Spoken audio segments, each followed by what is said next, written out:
tactical substitutions. So the only one was Josh van der Fleer. He kind of got twisted a little bit awkwardly, so we'll know more about that over the next couple of days. But we wanted to get him off, just knowing what we've got coming up with a 6-day turnaround, and then we can find out whether he's going to be okay and forge ahead for next week. It was a really good opportunity for Jack Conan to get out there. I said during the week he was initially planned to start against Scotland. He's been champion at the bit ever since, so he got out there and did a really good job. What about Rob Kearney and Robbie Henshaw for next week? Yeah, I think Rob Kearney would be a really good chance. He just had calf tightness yesterday, and again, we wanted to, right through the Six Nations, we've tried to utilise the full squad as much as possible. So it gave Jordan an opportunity to come in today, and look, I'd be surprised if Rob wasn't training on Tuesday or Wednesday, depending on when we next train. It'll just depend on how the recovery goes tomorrow and Tuesday. Robbie Henshaw would be less of a chance. Robbie is recovering, but it's a bit slower than expected. That's a dead leg, is it? Yeah. It's just unfortunately lingered. It's a long time ago since I played, but I had one, and sometimes it's just almost impossible to get rid of it fast. You've just got to let it, recover in its own time. Joe, the 2 tries at the end, the 2 French tries, a dampener on it was, I suppose, a crucial bonus point victory in the championship. Yeah, they were, but you're up against a good French side, and they needed to get something out of the game. I was disappointed because I felt our replacements came on and did well, and then you let it slip, and it's a good learning for some of the guys who, when they side through the midfield, we know that Uge runs those support lines so well that once they get through, you've got to make sure that you can clean that up underneath, and we didn't. And then obviously the drive at the end, that I thought maybe they'd put that ball on their own back, but once the on-field decision was a try, and you couldn't see either way, that was always going to be the result. But to be there in the first place on the back of a scrum penalty that we conceded after looking really good in the scrum through most of the game was frustrating. Pleased as you would have been with the tries that you did score, is it concerning now at this point that the ones that you spurned, the ones that so many times you were up in the 5 metres and knock on or turn over ball or penalties, the amount of them in that game? Look, they're always a frustration, but what did impress me is that if we did miss one, and Gary Ringrose might see that 10 times over, and he just tried to promote the ball with his left arm. If he just stays there, he's going to slide over. Those such small margins. Same with Kearney. It was an incredibly smart decision by Kearney to have a go at that ball. He was onside. He can come through there, but he was a bit unlucky. He didn't quite get it. So there were those opportunities. I was frustrated about the 3 scrum penalties that we got, and in the end earned the yellow card. And then it looked like the ball came out the tunnel. It certainly didn't appear to come out the scrum. So, on the back of that, they cleared their lines, and that was another missed opportunity. The opportunity on the back of Jordan getting through, and maybe, if we'd been able to go a bit more direct from that, we might have had more success. So yeah, you're right. There's a list of them that are a little bit frustrating, but at the same time, getting the 4 tries, getting the bonus point, that was what we needed to stay right in the mix. It means we're 1 point behind England, 2 points behind Wales, 1 round to go. From where we were last time we sat in this room, I think it's taken a while, but there was a bit of our rhythm back today. Joe, how gratifying is it to see the team control the game the way they did in every possible? I don't think I've ever seen in the last 6 years a team control 40 minutes like we did in that first half. I think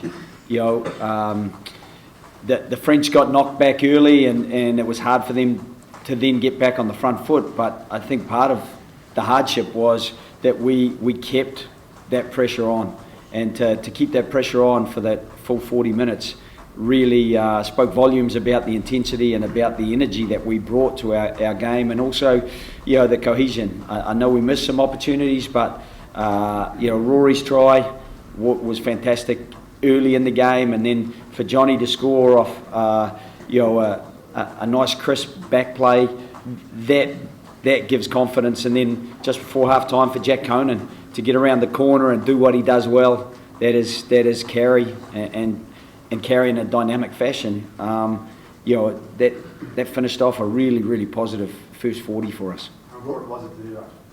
Yeah, it's always important to do that because you need the points where we are, but you're right, we need the confidence as well. We need to get our back on the front foot, but in 6 days' time it becomes a whole different equation. Wales and Cardiff, it is always a complicated sort of fixture for us. They showed yesterday that Scotland did almost what we did in the first half. They did in the second half. They squeezed Wales into their own 22, into their own half, but they found it very, very tough to get a score with some talented players, but some replacements as well. And I felt for Gregor because I think he's got a super side there, and by the time he had to change his whole back three, that's a big shift to have to make in a game. Well, it seemed like there was a huge release of pressure from the team today, and you kind of reconnected to where you were last year. Can you talk about that a bit, and also maybe how the few days in Belfast maybe helped that process?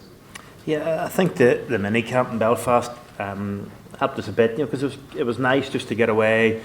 We went out for dinner on the Wednesday night, and sometimes when you're a settled squad, you kind of forget that you do have to spend a little bit of time together, and it was nice. We didn't have the pressure of a game. It was a 3-day camp rather than the last one here was really a 2-day camp. And yeah, look, we're a really tight-knit bunch, and I think we've been as frustrated as anyone with some of the stuff in the first 3 games. And a couple of things we talked about was taking individual responsibility. I think that there's been a lot of criticism aimed at a couple of our players, but when we look at the way we've been helping them and the way we've been taking the pressure off, or not taking the pressure off, by the way we've been setting up in our attack shape, that was stuff that we really need to do. And I think we just wanted to go out and attack today, whether we had the ball or not. And we're best whenever we go and attack situations, and we've definitely played within ourselves, and it was nice to see us taking a big step towards what we expect from each other. Joe, it was a big chance for Jordan today. How did you assess his performance? Yeah, well, his first involvement was special, wasn't it? Finding that space into the corner, forcing Damien Pinot to put that ball into touch after that kick receive. I thought that was super, and I'm sure it gave him a spring in his step, that his first involvement is positive, and on the back of that he built into a number of other good positive involvements. He was probably a little bit lucky that Damien Pinot knocked the ball on from the cross kick, and that's one of the things that as a fullback he's still learning to get into the right position at the right time. When he sided through the middle of their midfield defence, he is freakishly good on his feet. He probably, I thought he was going to work his way back up the pitch at one stage to make sure he beat everyone, but unfortunately somebody catches up with you, and I think it just happened to be Matthew Bastereau who nearly killed him. So he's probably learning a bit from that to get through and step and go, as opposed to step and maybe step again. So there's those aspects of it. I thought he linked well with the back three sometimes. He brought the ball back and linked. So I thought it was a really good performance from Jordan in a real pressure cooker. Yesterday, he's not starting at all. Rob's starting, and this morning he gets told, well, that calf is still tight. It's you, young fella. You're up at number 15, and he virtually rubbed his hands together and said, all right, thanks, I'm delighted. Joe, in the wider context of the year, Was it important today for you guys almost to remind yourselves the level you can get to when you get it? Probably.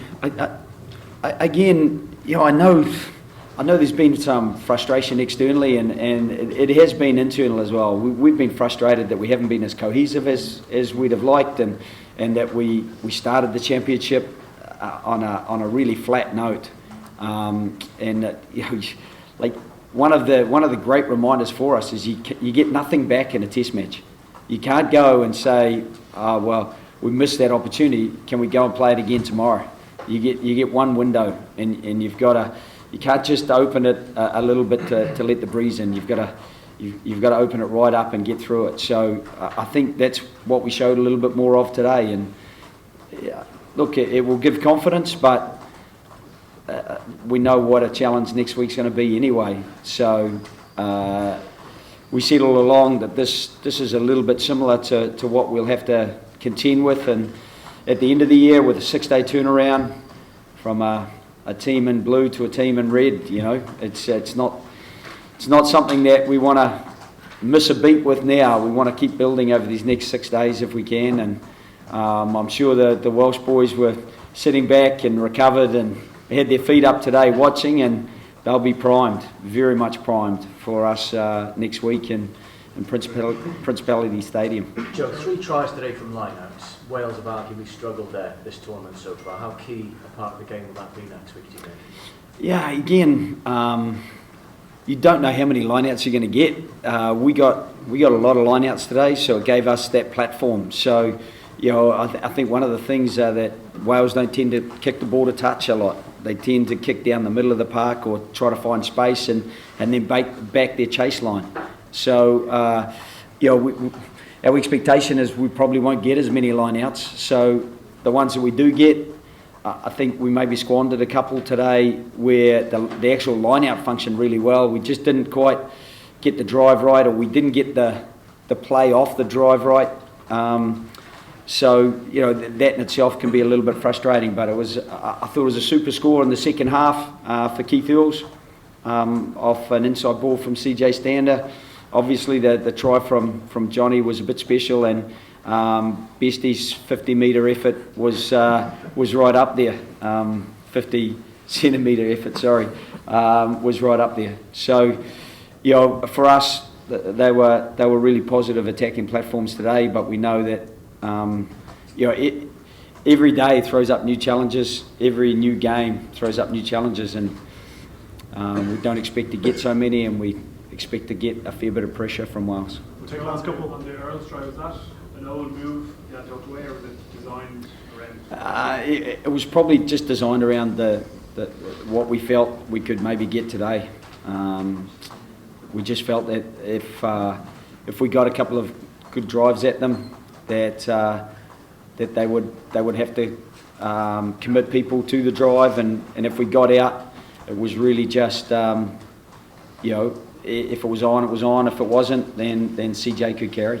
Sorry, Ruth, trying to get the back there. Rory, what's been made of this possibly being your last, most likely being your last Six Nations game at home? Can you talk us through your emotions today?